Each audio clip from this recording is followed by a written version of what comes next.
Boa noite, queridos. Que gostoso estarmos de volta. Espero que vocês tenham passado um dia bem gostoso na presença do Senhor. E estamos agora de volta para mais um culto de adoração e de louvor a Deus. Eu convido você mais uma vez a baixar sua cabeça e nós vamos pedir a direção de Deus para esse momento.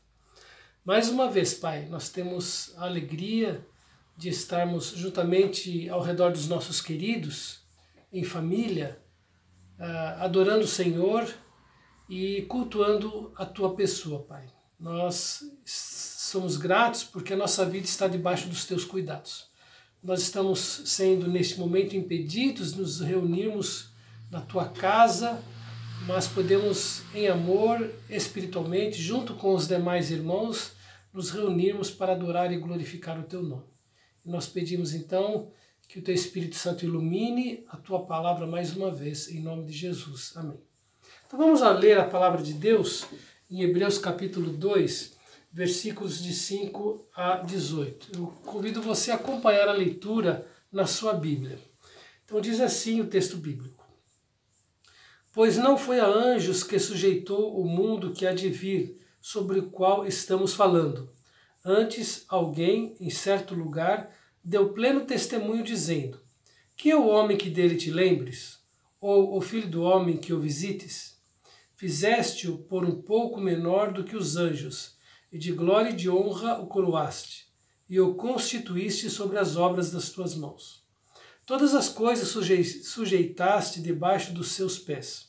Ora, desde que ele sujeitou todas as coisas, nada deixou fora do seu domínio. Agora, porém, ainda não vemos todas as coisas a ele sujeitas. Vemos, todavia, aquele que, por um pouco, tendo sido feito menor que os anjos, Jesus, por causa do sofrimento da morte, foi coroado de glória e honra, para que, pela graça de Deus, provasse a morte por todos os homens. Porque convinha que aquele por cuja causa e por quem todas as coisas existem, conduzindo muitos filhos à glória, aperfeiçoasse por meio do sofrimento o autor da salvação deles. Pois tanto o que santifica como os que são santificados, todos vêm de um só. Por isso é que ele não se envergonha de lhes chamar irmãos, dizendo: A meus irmãos declararei o teu nome, cantar-te-ei louvores no meio da congregação. E outra vez: Eu porei nele a minha confiança. E ainda: Eis aqui estou eu e os filhos que Deus me deu.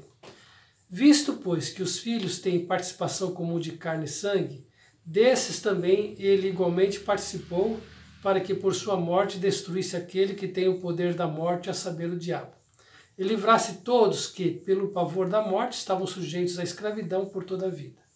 Pois ele, evidentemente, não socorre anjos, mas socorre a descendência de Abraão.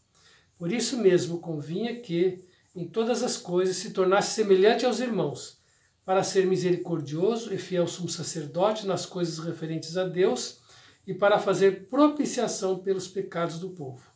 Pois naquilo que ele mesmo sofreu, tendo sido tentado, é poderoso para socorrer os que são tentados.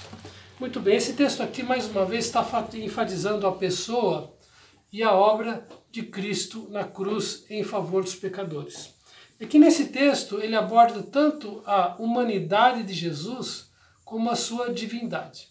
Então aqui nesse texto é mencionado aqui a humanidade de Jesus, que diz assim: Que é o homem que dele te lembres, ou o filho do homem que o visites? Lembre que ele é chamado aqui de o homem e o filho do homem. E o versículo 7 diz: Fizeste-o por um pouco menor do que os anjos. Ou seja, Jesus Cristo se tornou humano, se tornou homem. O Deus eterno se tornou humano. A segunda pessoa da Trindade se tornou um ser humano. Isso está descrito claramente no texto do Evangelho de João, no capítulo 1, quando João descreve a divindade e descreve também a humanidade do Senhor Jesus Cristo.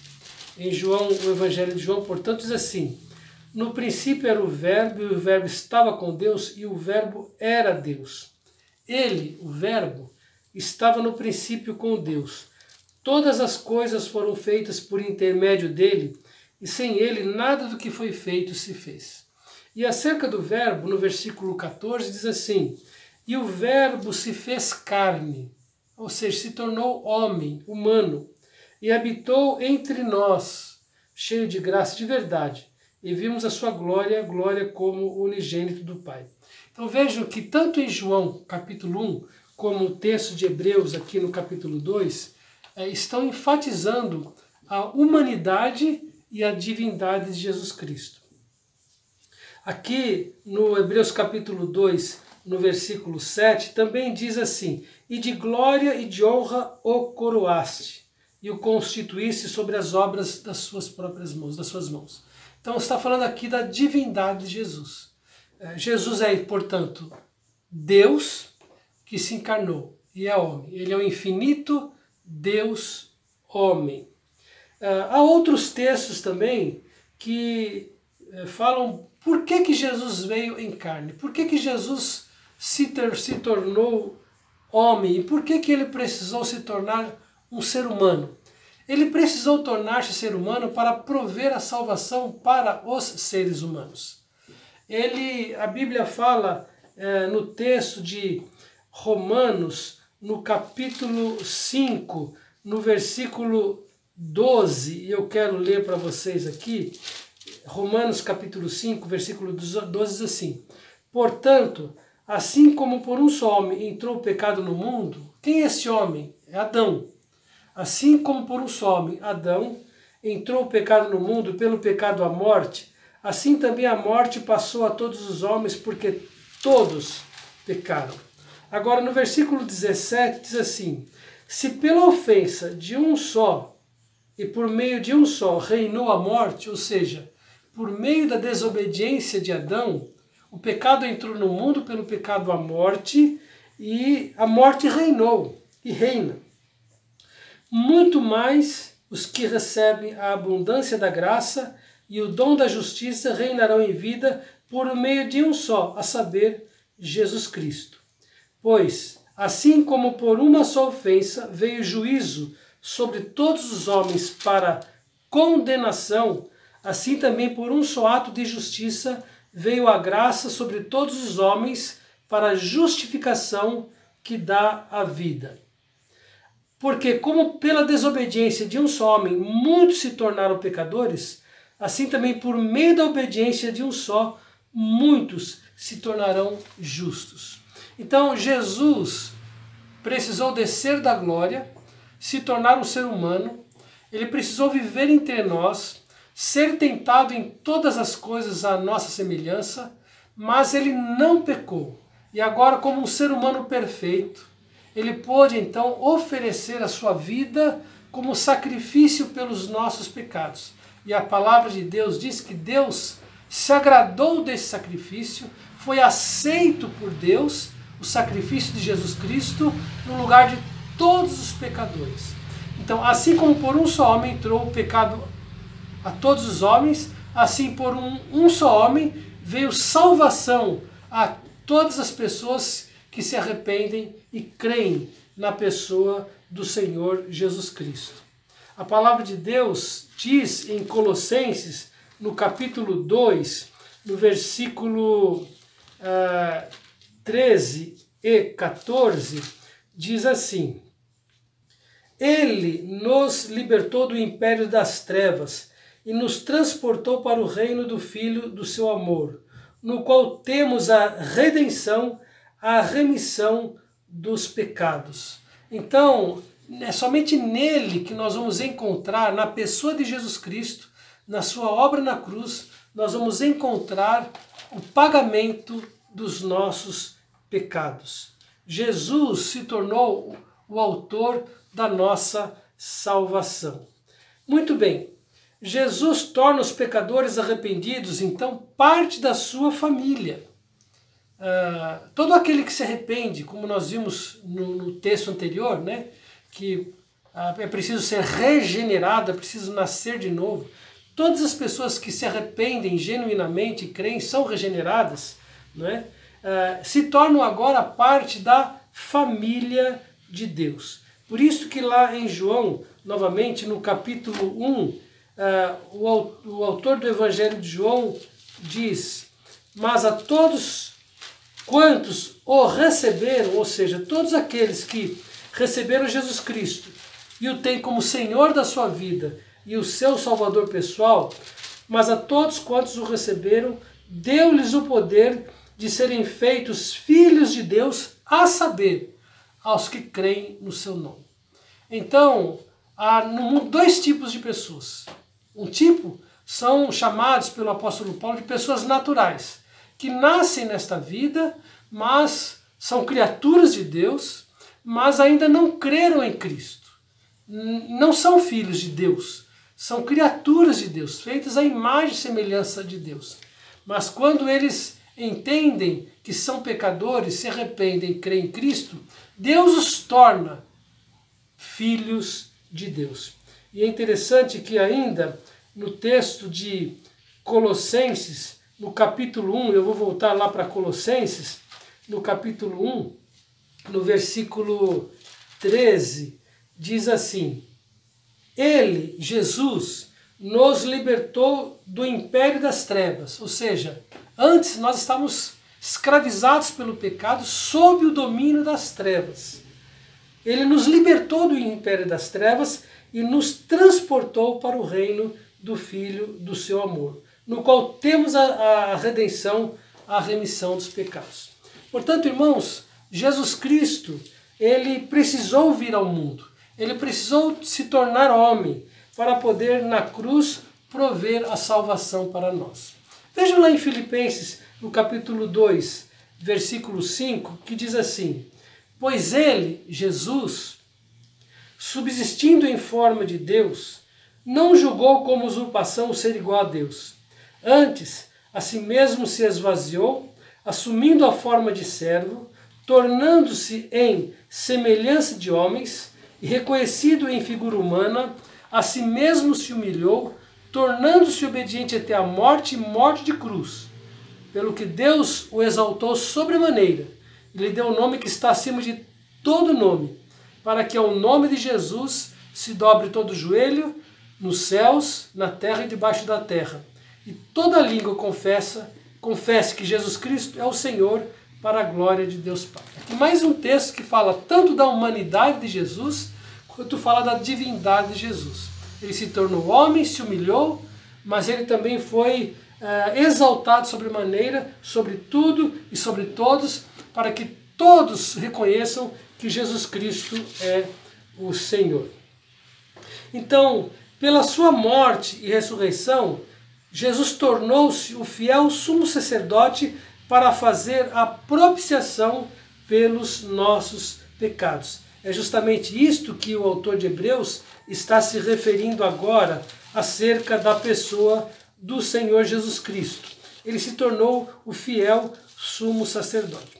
Agora, é bom notarmos também que Jesus Cristo, e aqui no texto de Hebreus, no capítulo 2, não é? Quando fala que ele tornou-se o sumo sacerdote para fazer propiciação pelos nossos pecados, vamos lembrar do povo dos levitas, vamos lembrar da tribo de Arão, que eles tinham sacerdotes, e uma vez por ano o sumo sacerdote ele entrava no Santo dos Santos e ele levava um cordeiro que era sacrificado para fazer expiação pelo pecado de todo o povo de Israel.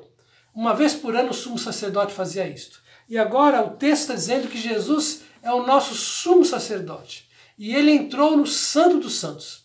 E ele não levou um cordeiro para ser sacrificado, mas ele levou a si mesmo, ele levou o seu próprio sacrifício. Então, nesta figura, Jesus é tanto cordeiro que foi imolado, como também o próprio sumo sacerdote. Ele é o cordeiro porque a Bíblia fala que em João Batista, quando foi apresentar Jesus Cristo, ele disse assim: eis o Cordeiro de Deus que tira o pecado do mundo. Então Jesus aqui no texto de Hebreus, ele é apresentado tanto como cordeiro, como sumo sacerdote, que foi fazer expiação em favor de todo aquele que se arrepende e crê em Cristo Jesus.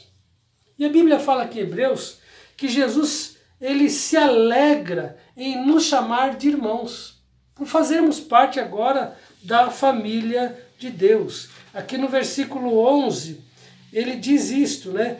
Por isso é que não se envergonha de lhes chamar irmãos. Então nós somos irmãos de Cristo. Em Cristo, Deus nos fez seus filhos.